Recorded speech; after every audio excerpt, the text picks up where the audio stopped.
I have prepared this list of some of the planetary nebula of the summer sky, based on what I can see in these two atlas, Deep Sky Atlas, Interstellarium, Deep Sky Atlas, and Deep Sky Guide.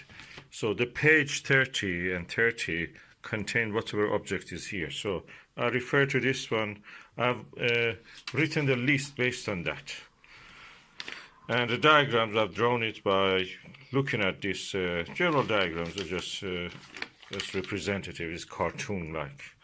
It's not the actual sketch. So, for some of these objects that were actually in this atlas mentioned in the atlas, but there was no diagram of it or no description, I used the Night Sky Observer's Guide, Volume 2, Spring and Summer. And that is by William Bellman. William Bell Incorporated, famous astronomy publisher in America. So these are the sources that I'm using. Let's go and see what we can do based on this list that I prepared. Summer Planetary Nebula. Okay, tonight I'm doing a tour of the planetary nebulas of the summer sky. I'm using the Meade ETX AFC 8-inch auto-guided telescope with a University Optic 32mm, University Optic Conic 232mm eyepiece. And for the first target, I've chosen the M57. I can say that with this University Optic is very clear and better than any other eyepiece that I have seen. Quite clear and large.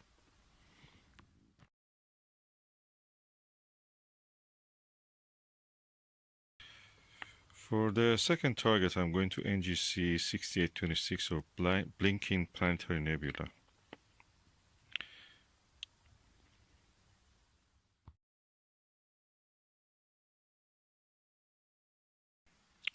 Okay, I can see actually the nebula. It's not very clear, but these two stars in the 4 o'clock and 6 o'clock of this diagram and the central star are a good guide, and there is a brighter star, 8.5 magnitude star.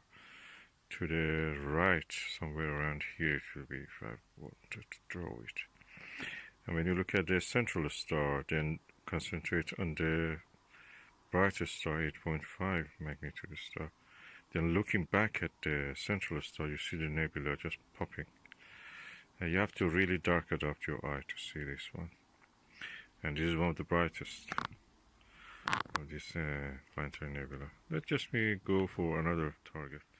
Okay, I'm now going for a planetary nebula in Delphinus, NGC 6905. It's called Blue Flash Nebula, and supposedly it looks like this. You should use high power, so I will try to see if I can find this.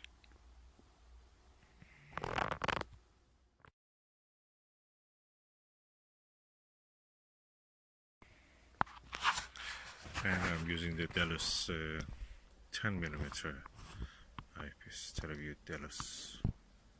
Oh, quite easy. I'm surprised this is easier than the NGC 6826. That is brighter actually. I can clearly see the best guide for finding the actual nebula, which is really easy to see anyway, is to use this Y-shaped asterism here. And now I'll bring it to center here. That asterism will help you to find it. I'm going to bring the oxygen tree filter just to see what can I do with that. Okay, this is an optolong oxygen tree filter. And I'm going to use it on this Televue Delos. Let's just use it and see. I'm surprised the nebula on this NGC Blue Flash Nebula is quite bright. Oh, it's quite easy to see the triangular shaped extension with the oxygen tree. But the actual nebula itself is becoming a little bit dim. But that extension, which is now here at this, to the right of the bright central star, shape of a triangle can easily be seen. Easy. That's the brightest part of it. This is a degenerated star, a white dwarf. That's the destiny of our sun after becoming a red giant. It becomes it puffs out its outer layers, and that's the Planetary Nebula we will see. And then at the center of it will be a white dwarf. That's amazing. I'm seeing that. Blue flash nebula. Quite bright. I think even probably it's more impressive than the Ring Nebula in a way. Quite interesting. Let's go now that I'm here in Vulpecula. Delphinus. I'll go for Vulpecula M27 just to see how it looks. I must say it's quite big actually, but anyway, you'll see.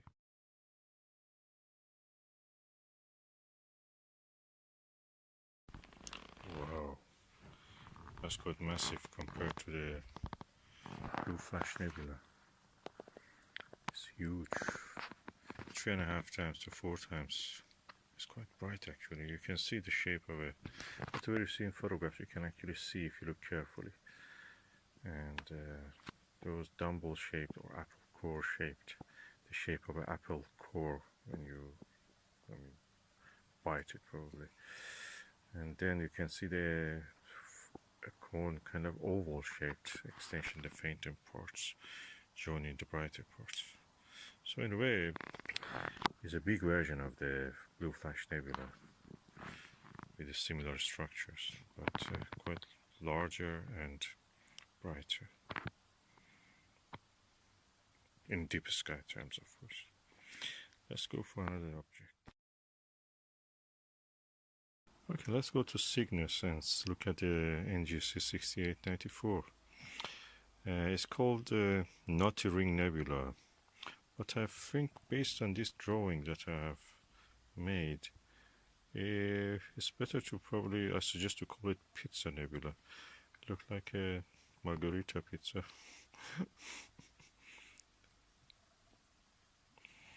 So I'm going to have a look. NGC 6894.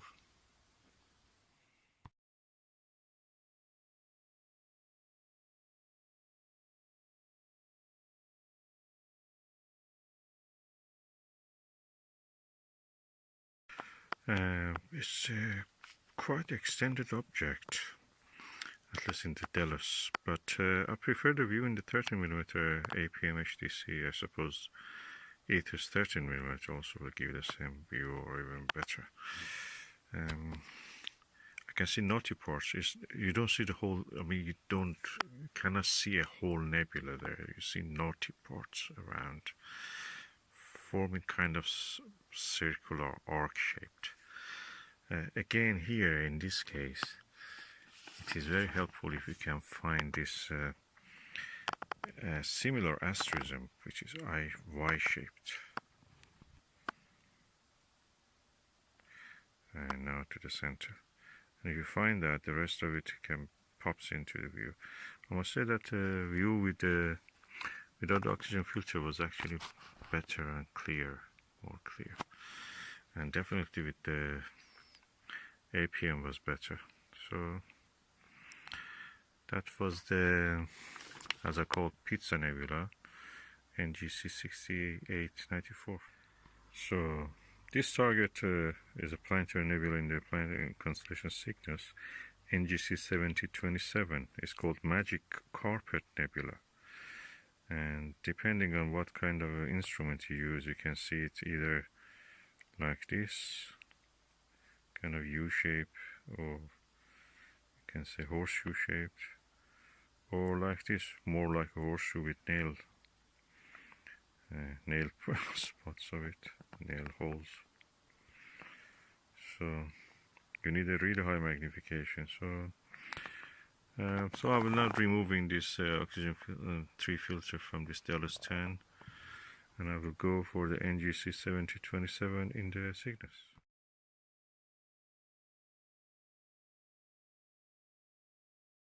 Okay, if my identification is right, and I'm not sure about that, And this Magic Carpet Nebula NGC 7027 is quite elusive target.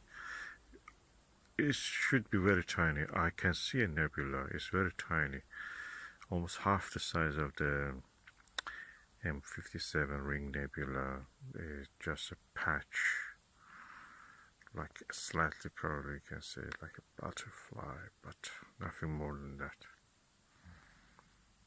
Or you can say like a Dumbell Nebula, very tiny, 1/3 of the, or half of the Ring Nebula M57 in Lyra. It's a challenge for me. I'm not sure that I've identified it. Surprisingly, there's a lot of nebulosity around it when I look at it. I must say that this Delos is really finicky. Eye placement is not easy. This one is so easy. That's what you get when you use 100-degree eyepiece. Okay, let me go for the NGC 7026, and it's supposed to have two bright parts. One sketch is like this, other sketch like this, and yeah, let's see how we find.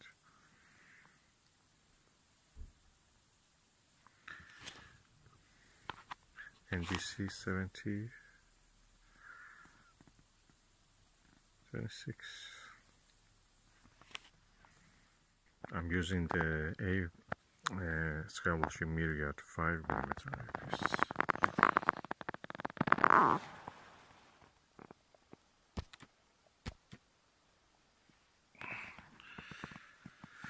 See it with the Delos, but was not very clear. But with this one is very clear. Again, Delos is very finicky to show the any details.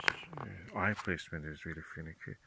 This 110-degree eyepiece is brilliant. It's relaxing. You can look at the corner of the field of view and see. I must say I cannot split it in two parts as shown in this image. I can see just nebulosity. The key is to find a triangle. The base of it is one of two stars. One of them is Nebula, Planetary Nebula NGC 7026. The other one is a star. And if you can split that one, the base, which is a nebula, I could not do it with this eyepiece. If I use 3.5 mm, I have to change a little bit the center target. I don't want to do it because I will lose the accuracy of the go-to of the Meade. So I'm just happy with that. I cannot resolve it, but I see the nebula. It's very tiny. Sometimes I think that how these ancient astronomers, I mean, for example, the compiler of the NGC catalog, how they could see these tiny things. Either their skills was really good, or I don't think their equipment was any as good as us. The skills must have been very good, or the dark sky really had access to very dark sky. At the same time, even dark sky will not help you in that. They must have really good patience, and yeah, that's the key. Skills and patience, I think.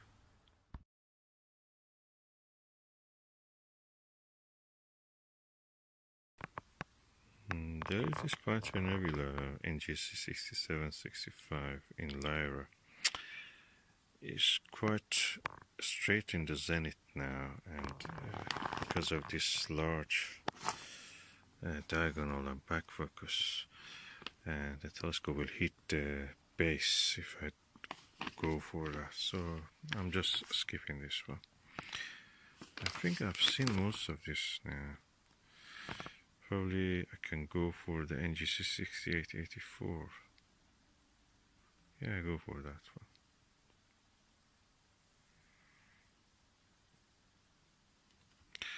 And the tiny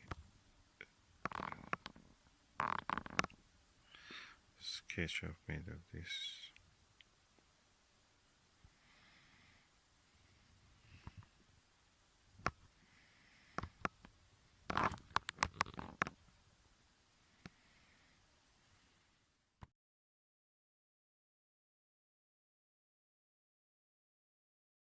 Okay, NGC 6884 is very similar to, I mean, it is looking like a star, a bigger star.